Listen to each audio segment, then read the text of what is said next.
Numbers पूरे होने का दावा, हुकूमत आज आईनी तरमीम पेश करेगी। कौमी असम्बली और सेनेट के अलग अलग इजलास तलब।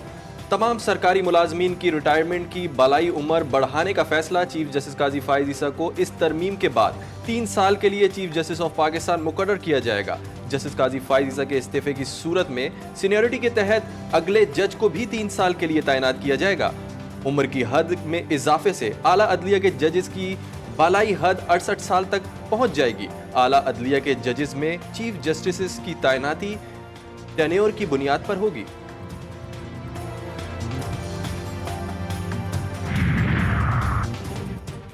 अदलिया से मुताल्लिक अहम आईनी तरमीम मुतवक्के। कौमी असम्बली और सेनेट में हुकूमत को कितने अरकान की हिमायत हासिल। GTV न्यूज़ आदादो शुमार सामने ले आया। आईनी तरमीम के लिए 2/3 अक्सरियत यानी 224 अरकान की हिमायत दरकार।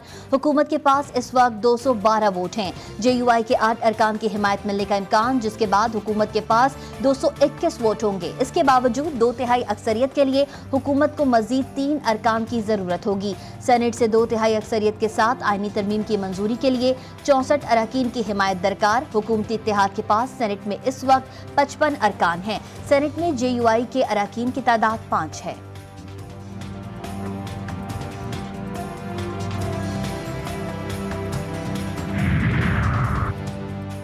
अगर सिर्फ काजी फाइज ईसा को तौसीह देते तो जजेस में भी इख्तिलाफ होता। नून लीग और हुकूमत ने सोचा कि सब जजेस की उम्र बढ़ा दें। सीनियर कानूनदान बैरिस्टर एतजाज हसन की GTV न्यूज़ के program news today with Tanzila में गुफ्तगू। कहा, पार्लियामेंट के अंदर से जो गिरफ्तारी की गई है, इस जैसा जुर्म कोई नहीं है। ये 9 मई और इलेक्शन धांधली से भी ज्यादा है। चाहते हैं कि हम अपने अदालत को ताकतवर बना दें। पाकिस्तान पीपल्स पार्टी तो गवर्नर राज के हक में वैसे तो नहीं होते। खैबर पख्तूनख्वा में एक बार फिर गवर्नर राज की गूंज। पीपल्स पार्टी की मुखालफत भी और हिमायत भी। चेयरमैन पीपल्स पार्टी बिलावल भुट्टो जरदारी कहते हैं, पीपल्स पार्टी गवर्नर राज के हक में नहीं। अगर हालात नागुजीर हो जाएं तो गवर्नर राज लगा सकते हैं। खैबर पख्तूनख्वा के हालात खराब हैं, खतरनाक कहानी आ रही हैं। पार्लियामेंट में सहाफियों से गुफ्तगू में बोले, आईनी तरमीम पर सिर्फ बातें हो रही हैं, अमल दरामद नहीं। अली अमीन गंडापुर ने अफगानिस्तान वालों से मुलाकात शुरू कर दी। सहाफी का सवाल, गंडापुर साहब वहां जाएं और वो उन्हें रख लें? बिलावल भुट्टो जरदारी का जवाब,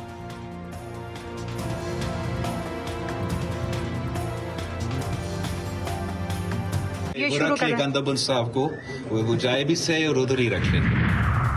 खैबर पख्तूनख्वा में गवर्नर राज की बातें हो रही हैं। खैबर पख्तूनख्वा में गवर्नर राज लगाने के हालात नहीं हैं। मौलाना फजलुर रहमान कहते हैं, खैबर पख्तूनख्वा के मुख्तलिफ अजला में अमन व अमान के हालात अच्छे नहीं। क्या गवर्नर में ये सलाहियत है कि वो हालात को कंट्रोल कर सके? कौमी असम्बली में गुफ्तगू करते हुए अली अमीन गंडापुर के अफगानिस्तान से बराह रास्त बातचीत के बयान को जज्बाती बात करार दे दिया। बोले, ये जज्बाती बातें हैं, हकीकत का इससे कोई ताल्लुक नहीं। आईनी तरमीम के हवाले से भी अपनी पार्टी को पोजीशन वाज़ेह कर दी। JUI वोट नहीं करेगी।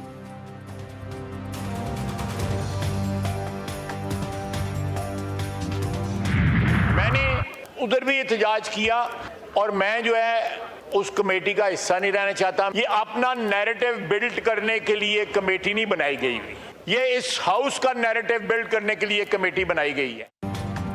अली अमीन गंडापुर सारी रात को हिसार कॉम्प्लेक्स में माफिया मांगता रहा। वजीर दिफा ख्वाजा आसिफ का बड़ा इंकिशाफ। अपोजिशन को गंडापुर पर भरोसा न करने का मशवरा। पार्लियामेंट की खुसूसी कमेटी की रुकनियत छोड़ने का ऐलान। बोले, स्पीकर ने कमेटी पार्लियामेंट के मसाइल हल करने के लिए बनाई है। ऐसा लगता है कमेटी PTI का मसला हल करने के लिए बनाई गई है।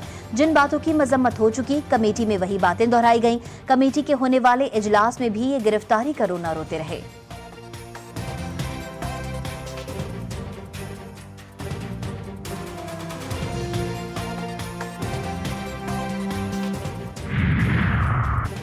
आज हमें बोलने का वक्त नहीं दिया गया। ख्वाजा आसिफ साहब, हम ओपोजिशन में जरूर हैं लेकिन आपके गुलाम नहीं।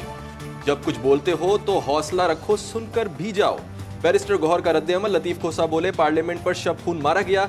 जमहूरियत को बहाल करने के लिए कमेटी को फाल करना होगा। साहबजादा हामिद रजा की भी ख्वाजा आसिफ पर तनकीद। कहा, उनकी जबान के शर से कोई बंदा महफूज नहीं।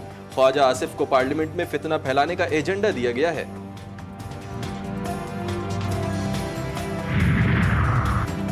पाकिस्तान तहरीक इंसाफ के गिरफ्तार अरकान की दरख्वास्त पर पार्लियामेंट लॉजेस सब जेल करार देने की मंजूरी। गिरफ्तार अरकान पार्लियामान को कौमी असम्बली का जारी इजलास खत्म होने तक सब जेल में रखा जाएगा। कौमी असम्बली का इजलास 2 दिन जारी रहने का इम्कान। पार्लियामेंट लॉजेस को सब जेल करार देकर गिरफ्तार अरकान को मुंतकिल कर दिया गया। अपोजिशन के 10 अरकान में शेर अफजल मरवत, वक्कास अकरम शेख, जैन कुरैशी और दीगर शामिल।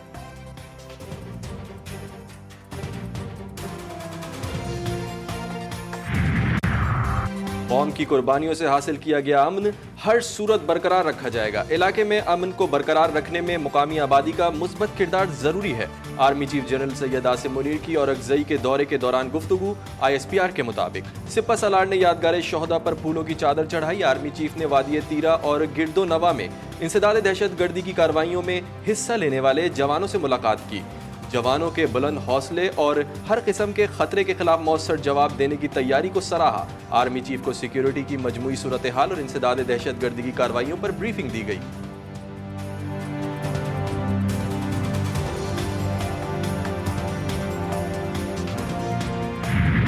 जो माशी स्ट्रेंथ है वो अल्हम्दुलिल्लाह आहिस्ता आहिस्ता दुरुस्त हो रही है। महंगाई की शरह है वो बहुत तेज़ी से नीचे आई। 30% पे थी, वो आज 9.6% पे है। पाकिस्तान जो अपनी रकूम भिजवा रहे हैं उनमें रिकॉर्ड इजाफा हो रहा है। पाकिस्तान उस पॉइंट पे आ चुका है जहाँ पर हालात को बदलने का वक्त आ चुका है। IMF के हवाले से दोस्त और ब्रदर ममालिक ने भरपूर मदद की। वजीर आजम शहबाज शरीफ कहते हैं कर्जों से जान छुड़ाकर अपने पांव पर खड़ा होना होगा। वजीर आजम ने पॉलिसी रेट में 2% कमी का खैर मकदम किया। कहा पॉलिसी रेट में कमी मुल्की मईशत के लिए खुश आइंद है। मईशत पर सरमायाकारों का एतमाद बढ़ेगा। उम्मीद है आने वाले महीनों में अफरात ज़र में मजीद कमी होगी। पाकिस्तान के लिए $7 अरब के नए कर्ज प्रोग्राम की मंजूरी की राह हमवार। IMF के एग्जीक्यूटिव बोर्ड का इजलास 25 सितंबर को शेड्यूल। एशियाई तरक्याती बैंक ने पाकिस्तान के लिए $32 करोड़ कर्ज की मंजूरी दे दी। एलामिया जारी।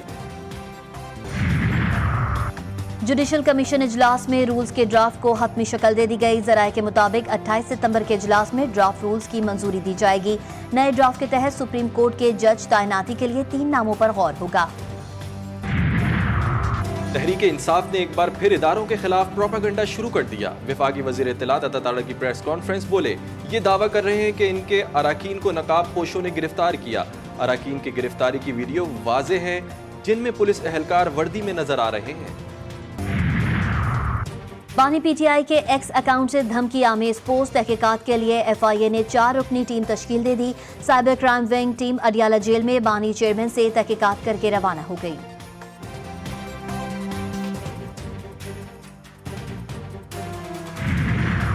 मस्तूंग में रोड खुलवाने के लिए जाने वाली टीम पर मुजाहिरीन की फायरिंग, 3 हलाक 2 जख्मी। लिवीज के मुताबिक एक शख्स की रिहाई के लिए रेंगढ़ के इलाके में एहतजाज किया जा रहा था। लिवीज एहलकारों की फायरिंग से कई मुजाहिरीन भी जख्मी हुए।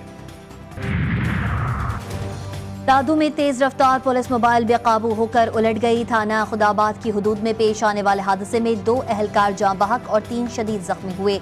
रेस्क्यू टीम ने जख्मी एहलकारों को तशवीशनाक हालत में DHQ अस्पताल मुंतकिल कर दिया।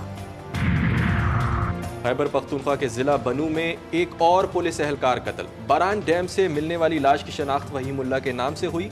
मकतूल को मुल्जिमान ने बेदर्दी से ज़िबह करके लाश वीराने में फेंक दी।